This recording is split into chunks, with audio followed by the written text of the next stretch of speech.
बिस्मिल्लाहिर्रहमानिर्रहीम।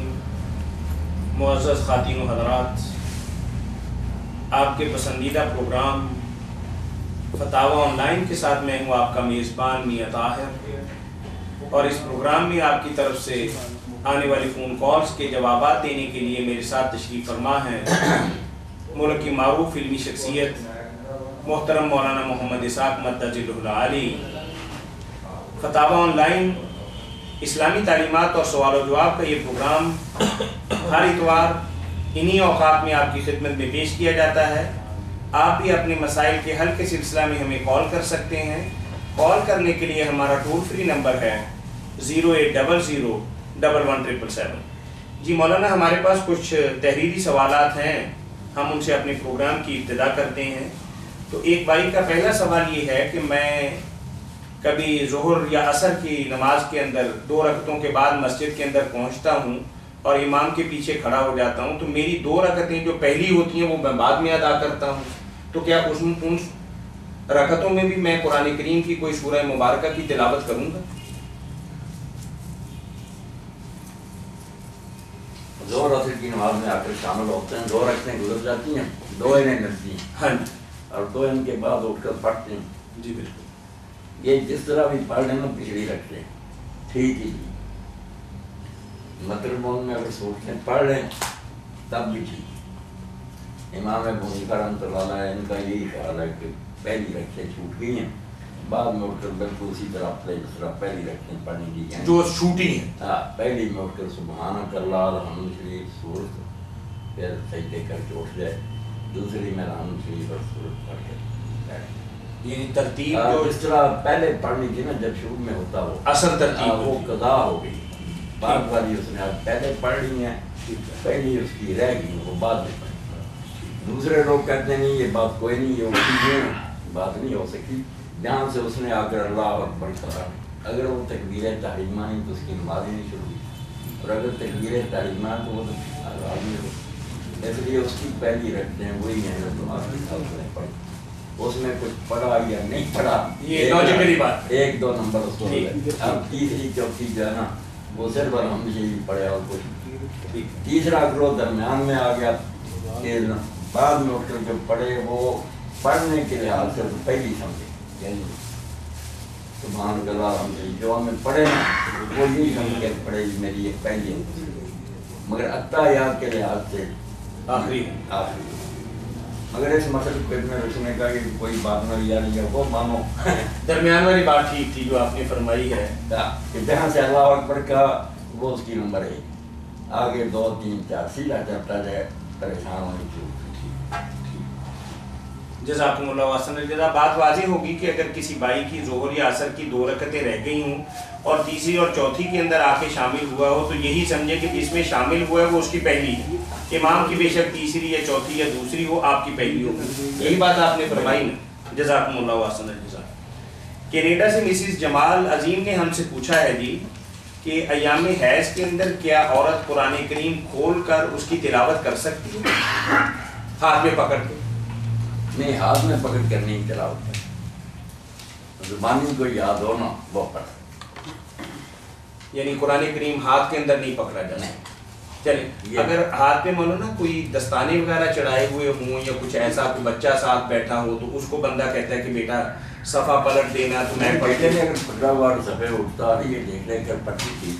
अच्छा चलिए, वो जो मतलब किसी चीज़ हाइल दरमियान के अंदर हो, कपड़ा हो या दस्ताने हो या कोई और चीज़, उससे वर्क उलटना हैज़ वाली औरत के लिए जायज़ है? हीला माना ही है, इतनी मुसीबत करने की क्या जरूरत है, और जिक्र बहुत हैं वो करती है, वो पढ़े। इन अय्याम के अंदर औरतें अहादीस की और सीरह मुबारक की इस्लामी तालीमात की किताबें पढ़ सकती हैं? वो सब पढ़ सकती। ठीक, जज़ाकुमुल्लाह हसन जज़ा। अब बात वाज़ेह होगी कि इन अय्याम के अंदर औरत कुरान करीम की ज़ुबानी तिलावत कर सकती है, लेकिन कुरान करीम को हाथ लगाना ठीक जायज़ नहीं। तो सवाल है कि हमारे पास हमारा एक दोस्त कारोबार करता है और उसका नाम अब्दुल्ला, फातिमा, हसन, हुसैन, अली, उमर, अबू बकर, उस्मान, सिद्दीक वगैरह के नाम से उसका नाम शुरू होता है। तो भाई कह रहे हैं कि अगर वो विजिटिंग कार्ड बनाता है तो जब उसका वक्त या ज़रूरत ख़त्म हो जाती है तो हम इन चीज़ों को ज़मीन पे फेंक देते हैं, तो इससे इन इस्लामी नामों की बेहुरमती नहीं होती? तो अगर आदमी उसकी बजाय MS लिख ले मोहम्मद सिद्दीक और अबू बकर की जगह AZ बना दे के अबू बकर जुल्फकार वगैरह, तो क्या ज़्यादा बेहतर नहीं? कर ले ऐसे जितना हो सके ना, यानी AD अल्लाह देता बना ले बजाय अल्लाह देता नहीं, बचना चाहिए, नेक है इरादा उसका। लेकिन उससे मौलाना मकसद पूरा नहीं होता, क्योंकि आप किसी इदारे के अंदर जाते हैं तो आप अपना नाम कहते हैं कि मेरा नाम AD है, तो उसके शनाख्ती कार्ड के ऊपर अल्लाह देता लिखा होता है। अगर आपको कोई अमानत उनके पास है तो आपको कतई नहीं देंगे, खास तौर पर बैंक वाले, तो अगर आपने मुखफ़फ़ रखा हुआ है। हाँ, अपना शनाख्ती कार्ड या आप अपना विजिटिंग कार्ड उनको देंगे तो आपकी बात सुनेंगे और आपका काम भी करेंगे, और जो आपकी अमानत होगी आपके हवाले भी करेंगे। बैंक वगैरह के लिए दस्तावेज है तो हमारे शनाख्ती कार्ड है ना, वो दिखाएगा। अगर उसे नाम भी पूरा बताइए, दूसरा है ना कि जो जमीन पर फेंक दिए जाते हैं उनकी बात कर। ये ठीक है, जज़ाकुमुल्लाह व अहसनल जज़ा। हमारे दोस्त यहाँ तशरीफ़ फरमा है, उन्होंने बहुत ही अच्छा एक सवाल पूछा है कि मैं गुर्दे का मरीज़ हूँ और गर्मियों में रोज़े आए थे तो पानी बहुत ज़्यादा पिया जाता है और मेरी इस्तिताअत नहीं थी कि मैं रोज़ा रख सकूँ। तो आप जैसे साहिब इल्म लोगों ने बताया कि मैं अपने रोज़े कज़ा करके सर्दियों के दिनों के अंदर रख सकता हूँ। कहते बदकिस्मती से सर्दियाँ शुरू हुई तो आजकल करते करते मैं सिर्फ 15 रोज़े ही रख सका हूँ और 15 मेरे ज़िम्मे अभी बकाया है। तो इन हालात के अंदर मौसम भी बदल गया, मैं मज़ीद रोज़े भी नहीं रख सकता। अब मेरे लिए शरीयत इस्लामिया की रोशनी में क्या हुक्म है, वज़ाहत फरमाएं। अगर तो मेरे भाई की हालत ऐसी नहीं को रोज़े नहीं रख सकता और रखे तो तकलीफ का अंदेशा, तो उसको रोज़े नहीं रखने चाहिए। कोई नेकी नहीं, पेट को रोज़ा ना रखे, उनकी इजाज़त दिया गया। एक मिस्कीन का खाना जो है ना रोज़ का, उस हिसाब से बना करना, दरमियाने दर्जे करना, बहुत आला ना किया। उसका कोई मजीद कफ़ारा भी होगा, क्योंकि वो कुछ उनकी सुस्ती की वजह से ऐसा हुआ है कि मौसम तो बहुत अच्छा था 4-5 महीने, लेकिन ये सोच के कि यार 10 दिन ठहर जाएं अगली शादी के बाद या फलां रस्म के बाद, या कोई बात नहीं मैं अभी रख लूँगा, ऐसे सुस्ती की वजह से लेट करते गए। नहीं, सुस्ती क्या, दीन में जा दीजिए ना, अगला रमज़ान आने तक उसको ठीक। अगर उसकी हालत ऐसी होगी नहीं रख सकता तो ना इस तकलीफ में पड़े। ठीक है, चलिए कनाडा से हमारे भाई हैं जमाल अजीम साहब, उन्होंने एक तो आपको बहुत ज़्यादा सलाम कहा है, दुआ की दरख्वास्त की है, आपके प्रोग्राम के बारे में उन्होंने कहा है कि अल्हम्दुलिल्लाह ये पूरी दुनिया के अंदर अपनी नौइयत की वाहिद काविश है कि एक जगह पे आलमी दीन बैठते हैं और ख़ास वक्त पर ख़ास कॉल करके हम अपना जवाब ले सकते हैं। पहले तो आपको मुबारकबाद दी, आपको दुआएं भी दी और आपसे दुआओं के तलबगार भी हैं। उनका सवाल ये है कि वो कहते हैं कि मैं ट्रांसपोर्ट के शोबे से मुंसलिक हूँ, 14-15 घंटे की मेरी कनाडा के अंदर ड्यूटी है और किसी सड़क पे हम नमाज भी नहीं पढ़ सकते। तो कहते हैं कि मुझे अपनी ड्यूटी पे तहज्जुद के वक्त जाना पड़ता है, तो मैं तहज्जुद की नमाज भी अल्हम्दुलिल्लाह पढ़ता हूँ, लेकिन अगर मैं उस वक्त फजर पढ़ लूँ, क्योंकि अगर मैं वक्त पर पढ़ना चाहूँ तो मैं नहीं पढ़ सकता। तो मेरा मौलाना से ये सवाल है कि क्या मैं वक्त से पहले नमाज फजर की अदायगी कर सकता हूँ?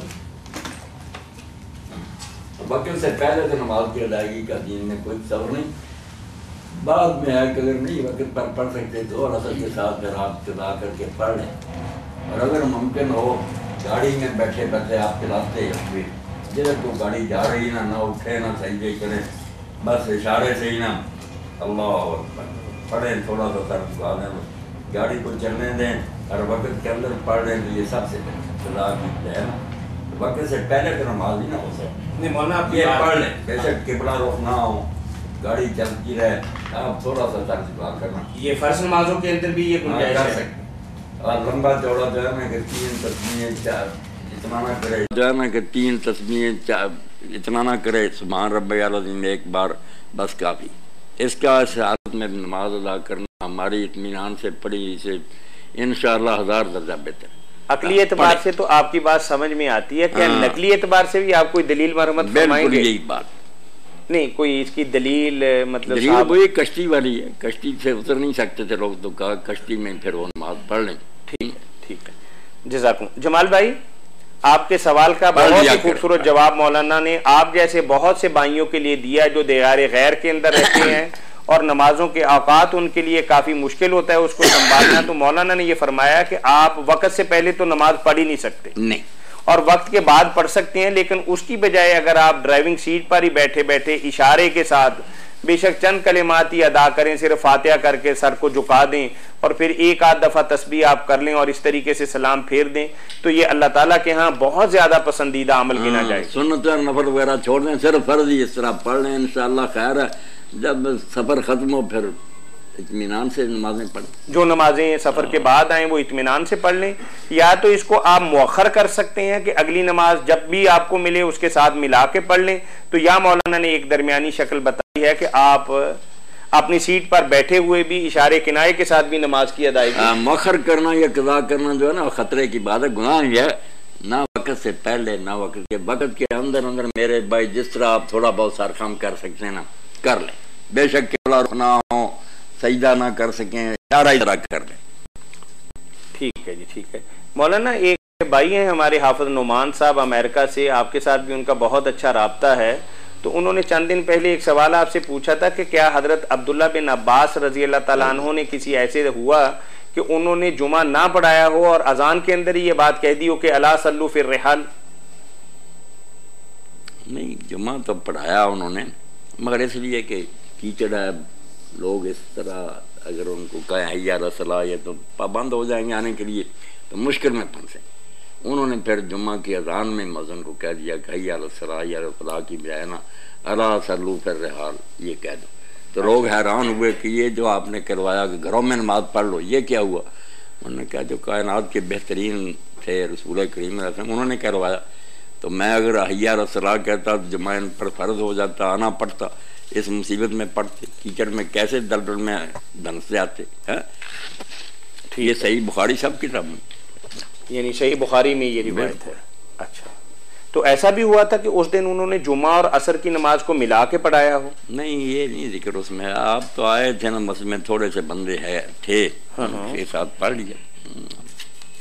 ठीक है, ठीक है जी।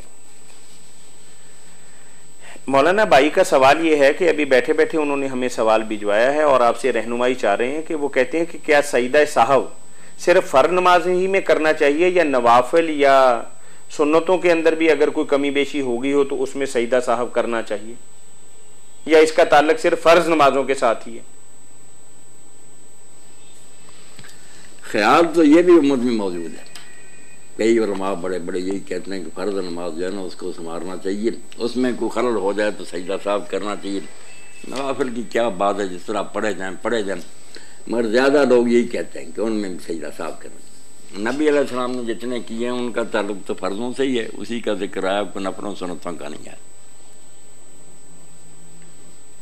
ठीक है, जज़ाकुमुल्लाह। यानी आप क्या फरमाते हैं कि सुन्नतों और नवाफिल के साथ भी हमें सजदा साहब करना चाहिए, या वही जो मौक़िफ़ है कि सिर्फ इसका ताल्लुक फ़र्ज नमाज के साथ है, आप भी उसी के कायल हैं?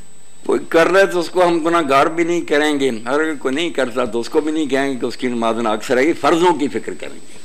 ठीक है, ठीक है, जज़ाकुमुल्लाहु अहसनल जज़ा। मौलाना आपने पर्दे के हवाले से एक सवाल किया था, दुबई से हमें सवाल आया, और एक तो उन्होंने आपको बहुत ज़्यादा सलाम कहा और फिर साथ आपके प्रोग्राम के हवाले से भी 2-3 बातें कही हैं।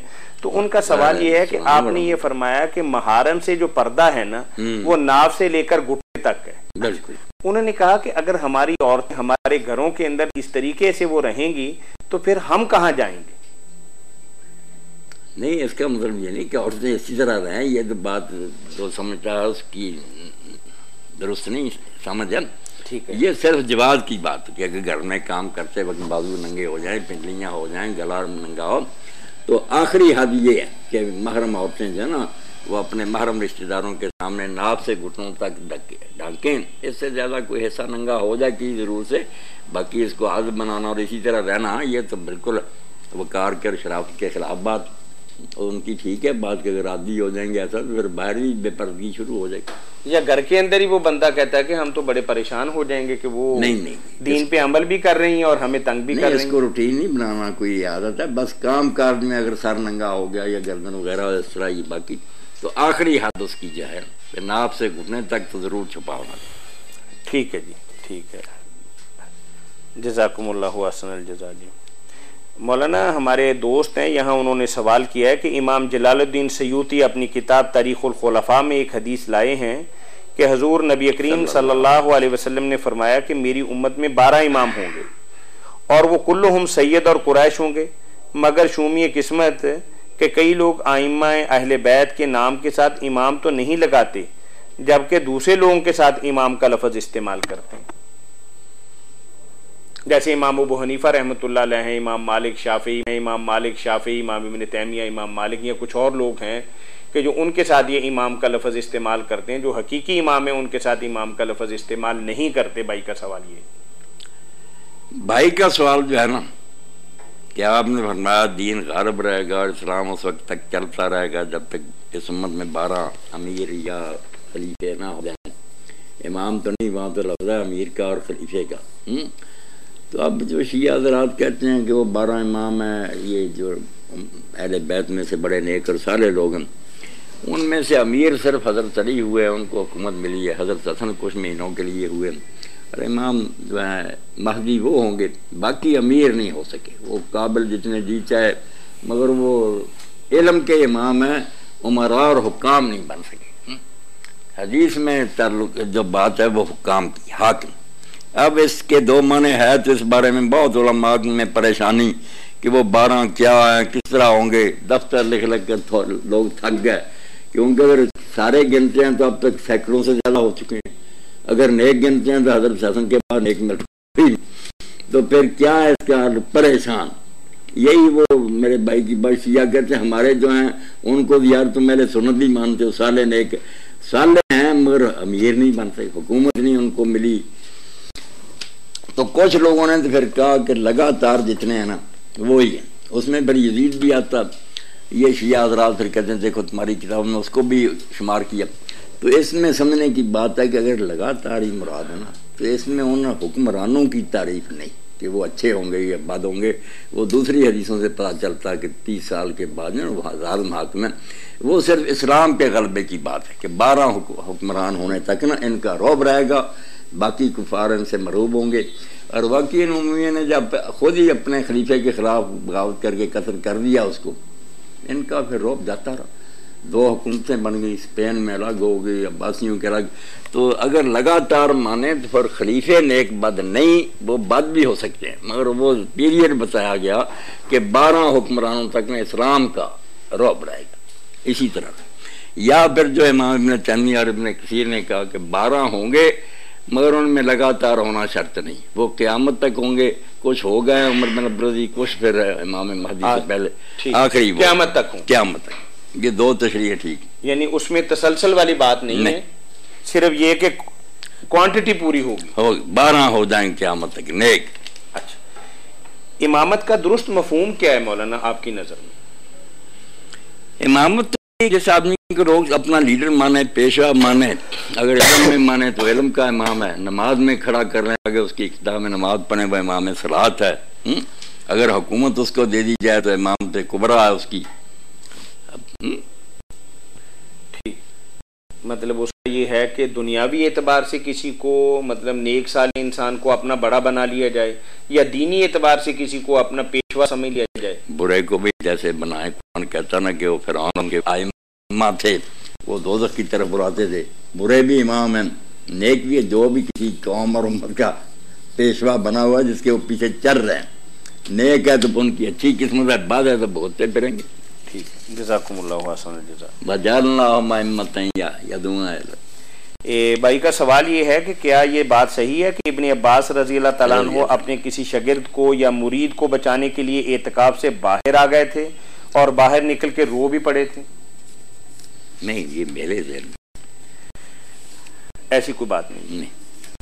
ठीक है। हज़रत हसन रज़ी अल्लाह के बारे में आज लिखा हुआ कि एक शख्स आया, ये एतकाफ में थे तो उसके साथ ही उठकर चले गए, तो किसी ने याद दिलाया कि आप तो एतकाफ में, और मैं 30 दिन मस्जिद नबी में एतकाफ करूँ, उससे बेहतर है किसी हाजतमंद के साथ जाऊँ और उसका वो काम करा दूँ ना। ठीक है मौलाना, हमारे भाई हैं आदम कुरैशी, यूके में रहते हैं माशाअल्लाह। वो आपसे पहले भी पूछते रहते हैं। एक सवाल उनका पिछले दिनों आया भी था जिसका आपने बहुत ही खूबसूरत जवाब दिया था कि अल्लाह ताला ने एक आदम को पैदा किया था या नस्ल आदम को ही पैदा किया था जो इतनी मखलूकात दुनिया के अंदर पाई जाती है। उन्होंने एक तो जी आदम एक ही है, वो आपने वजाहत फरमा दी थी 3 हफ्ते पहले। तो आज उनका एक और ईमेल के जरिए सवाल हमें मौसूल हुआ है और उसमें वो फरमाते हैं कि 7 ज़मीनें और 7 आसमान, इसकी एक थोड़ी सी तफसील बता दें कि ये किस एतबार से हम 7 ज़मीनें शुमार करेंगे और कैसे हम 7 आसमान शुमार करेंगे। कि हम तो ये कहते हैं कि अल्लाह ताला आसमानों में है या आसमान से हमें रिज़्क़ आता है, तो फिर हमें कुछ तफसीलात थोड़ी सी आप इसकी जो गुंजलक सी है वो बतानी पड़ेगी कि किस आसमान से ऐसा होता है कि अल्लाह कौन से आसमान पे हैं। अल्लाह का तो क्या हम बताएं, हम उसके बारे में कुछ भी नहीं जानते, बस यही है कि वो है और हम उसके बंदे। बाकी 7 आसमान तो कुरान में बहुत मरतबा आया कि अल्लाह ने 7 आसमान बनाए। ज़मीन एक ही सूरत है जिसमें इशारा किया कि अल्लाह सूरत तलाक में फरमाता है कि अल्लाह ने 7 आसमान बनाए, व मिनर अर्ज़ मिसला, और उन्हीं की तरह ज़मीनों में से ही बनाया। हदीस पाक में 7 आसमान 7 ज़मीनों का बहुत जिक्र है, वाज़ेह बयान के कुरान में 7 आसमानों का बार बार जिक्र है, ज़मीन का एक ही दफा है। हाँ, ज़मीन का एक ही, सूरह तलाक के जज़ाकुमुल्लाह हदीस पाक में बहुत है। इसीलिए कहा ना कि जो एक बरिश्त पर किसी की ज़मीन ज़बरदस्ती छीन ले गासबाना, तो 7 ज़मीनों तक फिर होना अल्लाह ताला वो टुकड़ा बनाकर उसके गले में डालेगा और जहन्नम में फिर वो उसको लेकर भोजता रहेगा। क्या 7 आसमान, थोड़ी सी इसकी वजाहत फरमाइए। नहीं, वजाहत कुछ नहीं, बस हमें ना महमेज दी है, बस जरा एड़ी लगाई है कि आगे से आगे चलो, ज़मीन और भी आसमान और भी है। ठीक है जी। उनका दूसरा सवाल ये है मौलाना, इसी रंगो बू में उलझ कर न रह जाओ। अंग्रेजी में उन्होंने लिखा है कि where is the location of जूज माजूज एंड दज्जाल, यानी जूज माजूज कहाँ पाए जाते हैं, और दज्जाल के बारे में भी थोड़ी सी उन्होंने आपसे रहनुमाई और वजाहत चाहिए। याजूज माजूज के बारे में तो हम अपने भाई से कुछ ताउन कर सकते हैं कि याजूज माजूज जैसे लोगों के तस्वर में ना कोई बरिश्ती इतना उनका कद है, कान इतना लंबा है, एक नीचे बिछा लेते हैं, एक ऊपर ले लेते हैं, और उनकी एक और जो है ना वो 1000 बच्चा जानती है, और ये है, ये सब अफसाने हैं, दीन से इनका कोई ताल्लुक नहीं। ये याजूज और मौजूद नूह अलैहिस्सलाम के बेटे याफिस के 2 बेटे हैं, पोस्ते हैं नूह अलैहिस्सलाम के, उनकी जो नस्लें हैं ना वो याजूज माजूज की नस्लें। ये ना कोई गाली है ना कोई बुरा लफ्ज़ है, ये सारा वस्त एशिया जो है ना, ताशकंद, बुखारा, समरकंद, ये सारी कौमें जितनी हैं ये उन्हीं की औलाद, ये एशिया जिसको यूक्रेन, यही उनका इलाका। इन्हीं से बचने के लिए लोगों ने चारों तरफ से ना फिर दीवारें बनाई हुई हैं, कुछ गिर गई हैं, कुछ अब भी कैम में। फसादी थे, जब भी ज़्यादा तादाद में हो जाते थे फिर यूरोप की तरफ चले जाते, हिंदुस्तान की तरफ आ जाते। ये आर्या वगैरह भी इन्हीं की शाखें थी, मगर दूसरे इलाकों में जाकर कुछ महज़ब बन जाते थे।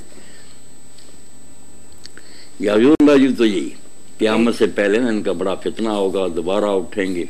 ये क्या करेंगे फिर? तबाही मचाएंगे। जैसे अब सोशलिज्म लोगों ने भोगता 70-80 साल है, इसी तरह के फितने फिर खड़े करें, इलाका फितनों का, जब भी इन्हें मौका मिलता है ना। ठीक है, जज़ाकुमुल्लाह व अहसनल जज़ा। फतावा ऑनलाइन इस्लामी तालीमात का प्रोग्राम हर इतवार असर ता मगरब आपकी खिदमत में पेश किया जाता है। इस खूबसूरत प्रोग्राम में जवाबात देने के लिए हस्बे मामूल तशरीफ़ फरमा होते हैं मुल्क की मारूफ इल्मी शख्सियत, वहदत उम्मत के दाई मोहतरम मौलाना मोहम्मद इसाक मद्दज़िलहुल आली।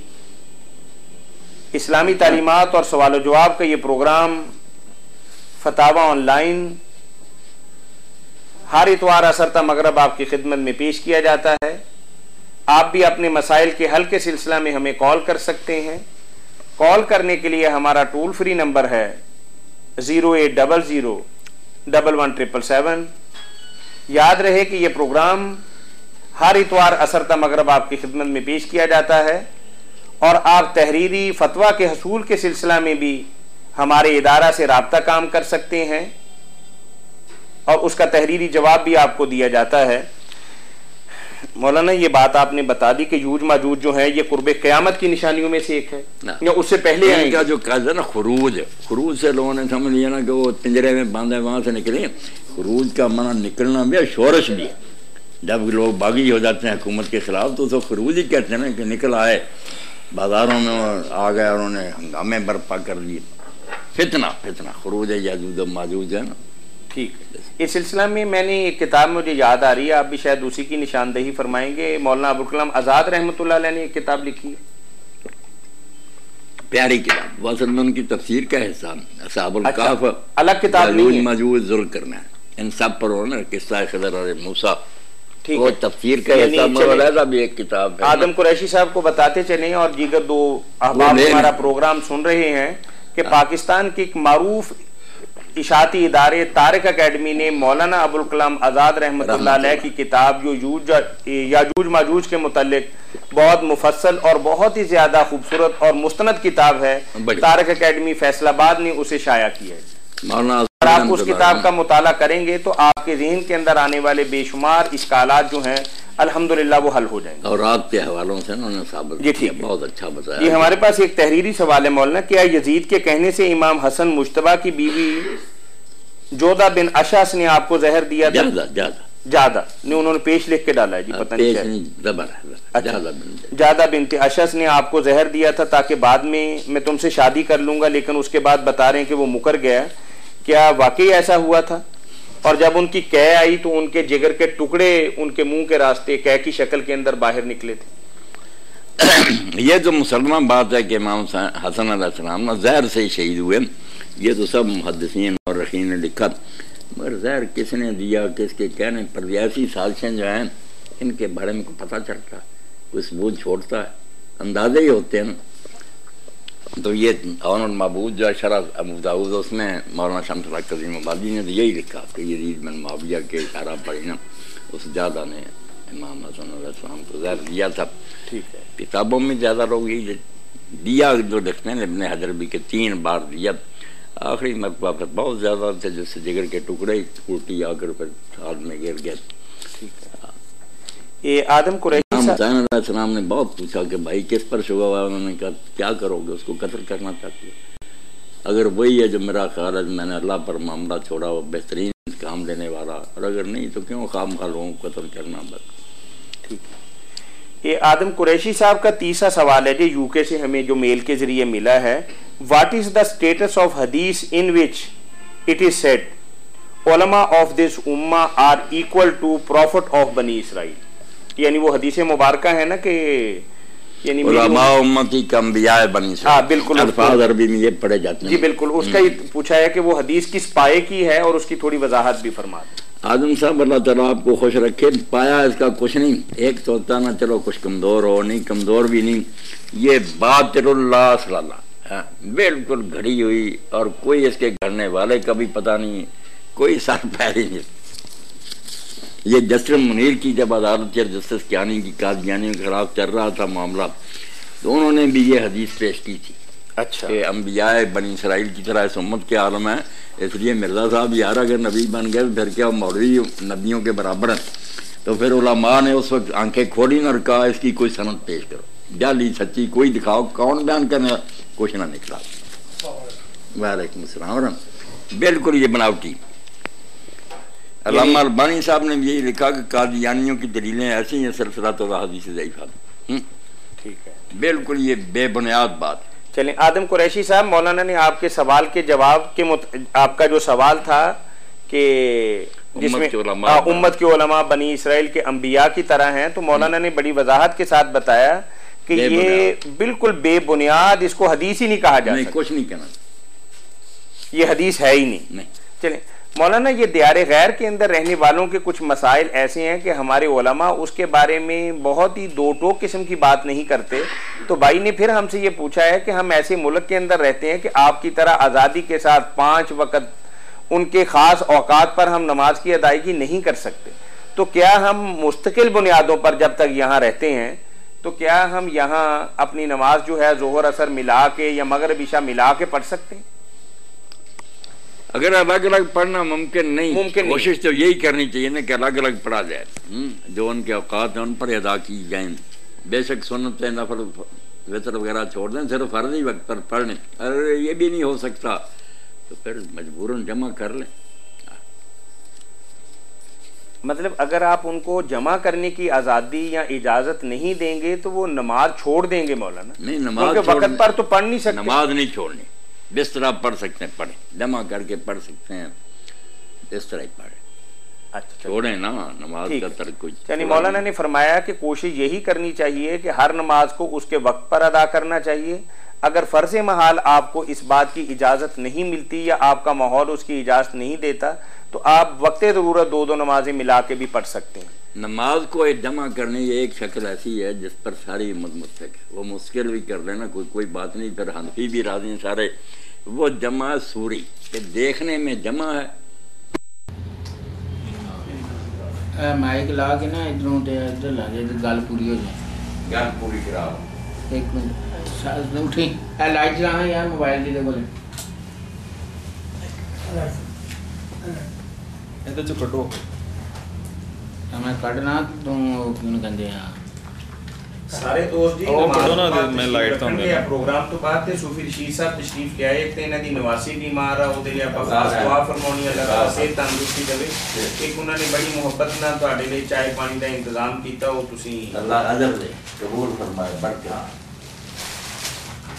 ठीक कर लो गल। हाँ जी करने लगे मेहरबानी कर यार। आज 6 बज गए। और तू कट लिया ना, चलो मौलाना पूरी कर लो। हाँ जी नमाजें जमा करने की दो सूरतें हैं। एक जमे हकीकी है कि सच में जमा करना, ये जोर का वक्त है उस वक्त की असर पड़ जाए, या असर का वक्त है जोर को लेट करके उस वक्त पड़ा जाए। इसमें तो कुछ झगड़ा है, ये जायज़ है नहीं, कुछ कहते हैं जायज़ है रात ना मराज। मगर दूसरी सूरत जो है ना जमे सूरी सूरत से निकला, देखने में वो है कि कच्ची पड़ी, हालांकि हकीकत में वो अपने वक्त तक पड़ी। इसके लिए बड़ी अकड़ की जरूरत है। अब तो खैर घड़ियाँ देखे जोर का आखिरी वक्त क्या है, उस वक्त प्यार रखते हैं पढ़ ले, उधर उसका सलाम फेरे, उसके बाद उसी वक्त असर पढ़ ले। असर का वक्त भी शुरू हो गया, जोर का है ये जो है इसमें किसी का इख्तलाफ नहीं कि फिर नहीं कोई गुनाह, ठीक है। जोर को उसके आखिर वक्त में पढ़ना और असर को उसके अव्वल वक्त में पढ़ना, दोनों नमाजों को दरमियान में ले आना। इस पर फिर हनफी हजरात भी जराती हैं कि नहीं ये कोई जमा नहीं है, देखने में जमा है, अपने अपने वक्त पर उसने नमाज पढ़ी। ये मेरे भाई अगर कर लेना तो ज़रा इख्तलाफ से निकल जाए जी। मगर को ज़रा लेट करें, ईशा को ज़रा पहले पढ़े 45 मिनट या 50 मिनट बाद ना सूरज गुरूब होने के दोनों को इकट्ठा कर लें। जज़ाकुमुल्लाह व अहसन जज़ा। इस खूबसूरत जवाब के साथ ही हम शुक्रगुजार हैं वहदत उम्मत के दाई मुफ्ती मौलाना मोहम्मद इसाक मद्दज़िल्लुल आली के, जो फतावा ऑनलाइन में आने वाली फ़ोन कॉल्स और बराह रास्त पूछे गए सवालात के जवाबात मरम्मत फरमा रहे थे। आप भी घर बैठे दीनी रहनुमाई हासिल कर सकते हैं। कॉल करने के लिए हमारा टोल फ्री नंबर है 0800 777 इसके साथ ही मोहतरम मौलाना मोहम्मद इसाक मद्दज़िल्लुल आली और प्रोग्राम के मेज़बान मियां ताहिर और हमारे मीडिया मैनेजर शफीकुर रहमान मुगल को अगले इतवार तक के लिए इजाज़त दीजिए। अल्लाह हाफिज़। अस्सलामु अलैकुम व रहमतुल्लाहि व बरकातुहू। अल्लाह खैर से